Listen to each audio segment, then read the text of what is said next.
What if, in the iconic 1980 film The Shining, Jack Torrance didn't freeze to death in the maze?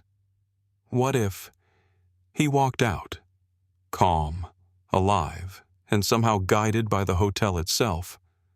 Wendy and Danny? They didn't make it. The doors slammed shut behind them, and the Overlook Hotel claimed all three forever. Jack became the new caretaker, just like Grady before him. And now, every winter, a new family checks in. New screams echo through the halls, and in the ballroom, a man in an old jacket raises his glass, smiling across decades. But what happened next will haunt even those who think they've seen everything. Let's start from the beginning. For a brief, desperate moment, it truly looked like they might escape. Wendy's breath came in ragged bursts, condensing into frantic clouds that swirled and vanished into the frigid night.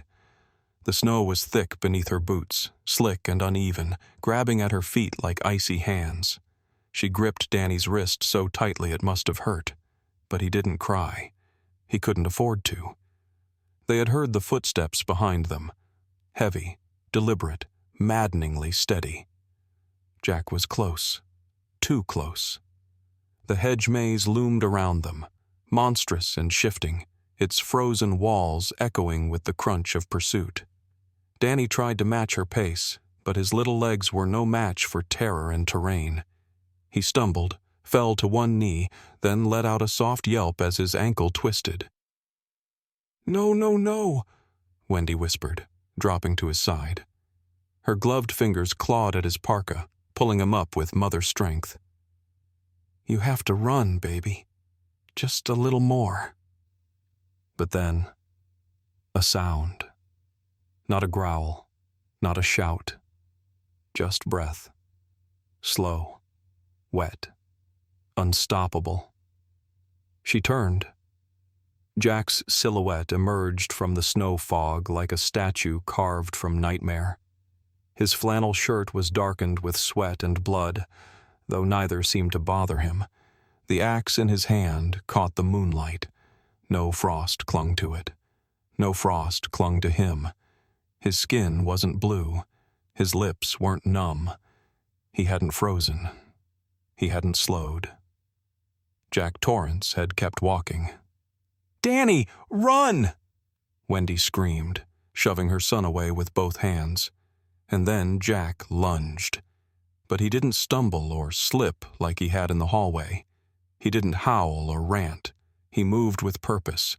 Not rage, not madness. Something colder. Something collected. His eyes were wide and glassy, yet behind them burned a sick warmth. Like he knew exactly where he was going and why. Like the Overlook had told him.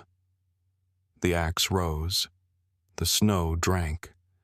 A red arc painted across the pristine white as Wendy's scream cracked the night, then vanished as quickly as it had come.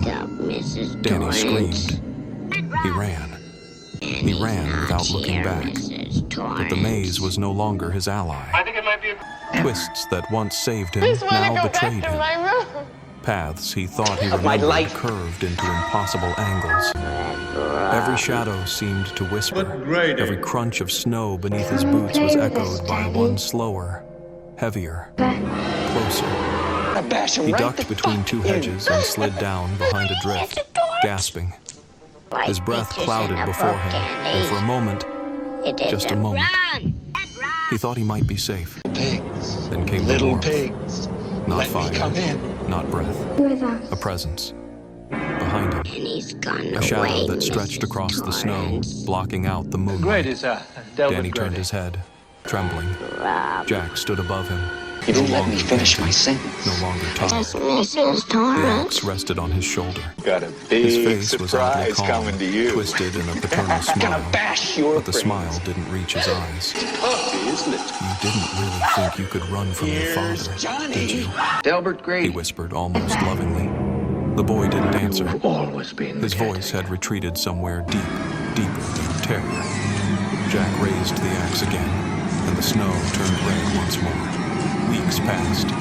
The snows piled deeper. The hotel, still and magnificent, watched the world from its perch in the mountains. Inside, the power flickered. The ballroom lights twinkled. The silence returned. When spring came, the rangers flew overhead. No signs of life. No signs of death. The maze had thawed into green tunnels once again. No bodies. No blood. No trace of Wendy Torrance or her son. Just one man, sometimes glimpsed from the tree line, walking the grounds with slow, steady steps, wearing an old caretaker's coat, carrying an axe over his shoulder like it belonged there. And inside, on the walls of the gold room, a new photograph. July 4th, Ball, 1921. Front and center, Jack Torrance, smiling, alive. Always the hotel. No one questioned when the Overlook hired again. Not in 1981, not in 1984, not even in 1993. A different family each time. Always someone down on their luck. Always someone with a child. The job was simple. 3 months alone, keep the boiler running, watch the snow. The manager, Grady now, or someone who called himself that, always smiled too wide. Spoke like he was reading lines. But the pay was good, and the brochure pictures made it look like a dream. Jack Torrance?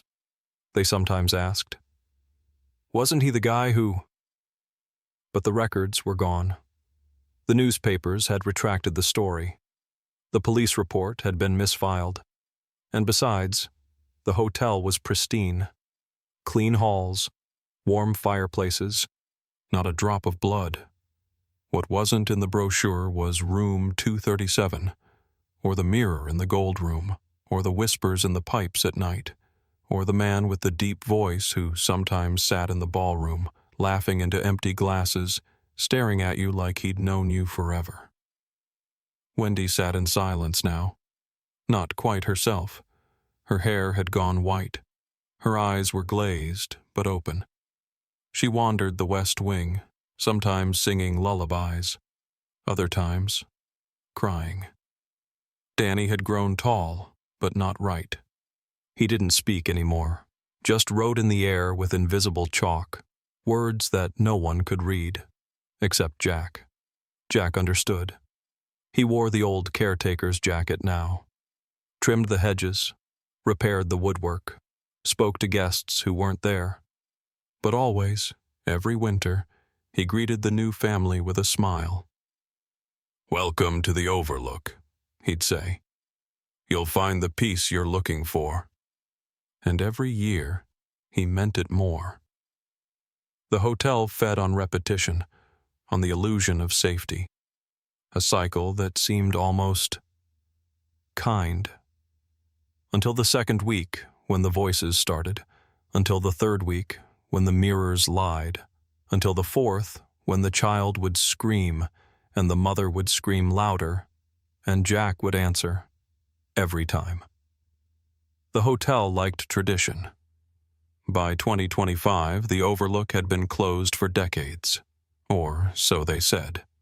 A filmmaker, curious about the myths, broke in with his daughter, seeking ghost stories for his channel. He found a place untouched by time, the carpets clean, the air warm, music still playing on vinyl loops. The girl, barely 10, wandered into the ballroom, and Jack was waiting. Not old, not frozen, just the same. He knelt to her level. "Do you like stories?" he asked. "Would you like to hear mine?" When the filmmaker returned, the room was empty. No chairs, no dust, no girl. Just a single word carved into the wood floor. Red rum. He ran. He ran down staircases that didn't exist 5 minutes ago, past portraits that now featured him. He burst out into the cold daylight, and when rangers found him days later, all he could say was, "She smiled. She followed him. She wanted to stay." The authorities searched, No records were found of a Torrance family, no Wendy, no Danny, not even a Jack. But the hotel still stood, always waiting. Somewhere deep inside, Jack opened the door for the little girl. "Room 237 is yours," he said. And from behind the mirror, Wendy wept.